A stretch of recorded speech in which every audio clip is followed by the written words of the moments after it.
কোনো অন্যায় অত্যাচার হয়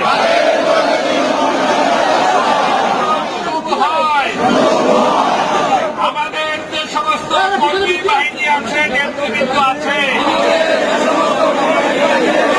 তাদের উপরে যদি কোনো অন্যায় অত্যাচার করা হয় একসাথে তার বিরুদ্ধে লড়ব। মানবতার দায়িত্ব আমি নিচ্ছি। আমি ঈশ্বর প্রধানের কাছে আত্মপত্র করি।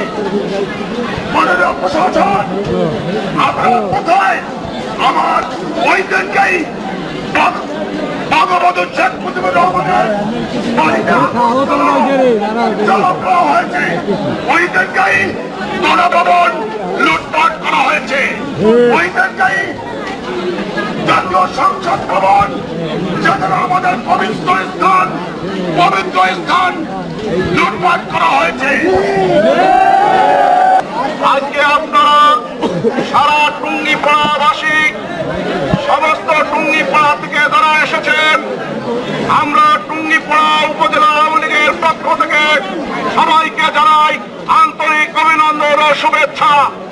সেই সাথে বলতে চাই, আমাদের এই টুঙ্গিপাড়ায় যদি রাজাকার আলবদর আলসাম ওই বিএনপি জামাত ইসলাম ছাত্র শিবির ছাত্র দল যদি কোনো কিছু করতে চায়, আপনারা তার দাঁত ভাঙা জবাব দেবেন।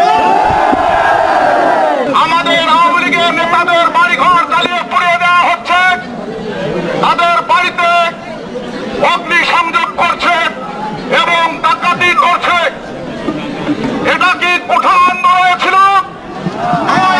কোঠা আন্দোলনে আজকে দায়িত্ব পেয়েছেন, তাদের কাছে আমার প্রশ্ন, আর সারা বাংলাদেশে কোঠা আন্দোলনের নামে আপনাদেরকে সামনে দিয়ে জামাতে ইসলাম বিএনপির ছাত্র শিবির ছাত্রদল ওই জঙ্গিরা তারা ডাকাতি করছে, আওয়ামী লীগের নেতা কর্মীদের বাড়িঘর জ্বালিয়ে দিচ্ছে।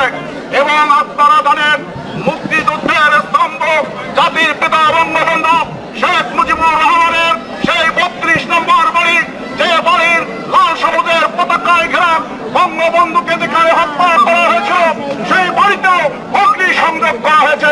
এর তীব্র প্রতিবাদ এবং নিন্দা জানায়, আর অবিলম্বে এদের শাস্তির আওতায় আনতে হবে।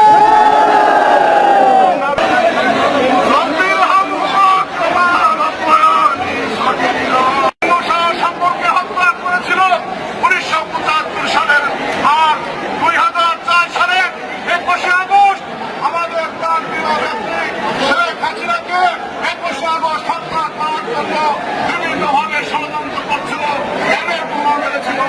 আমার 2004 সালে এসে এই আমেরিকার ষড়যন্ত্রের মাধ্যমে সাধারণ ছাত্র ছাত্রীদেরকে সামনে রেখে ওই আমেরিকার চক্রান্তে আমার বিএনপি ছাত্রদল ছাত্র শিবির সন্ত্রাসী গ্রুপ আজ আপনারা আর্মির মাধ্যমে যে ষড়যন্ত্রের মাধ্যমে শেখ হাসিনাকে বিদেশ যাতে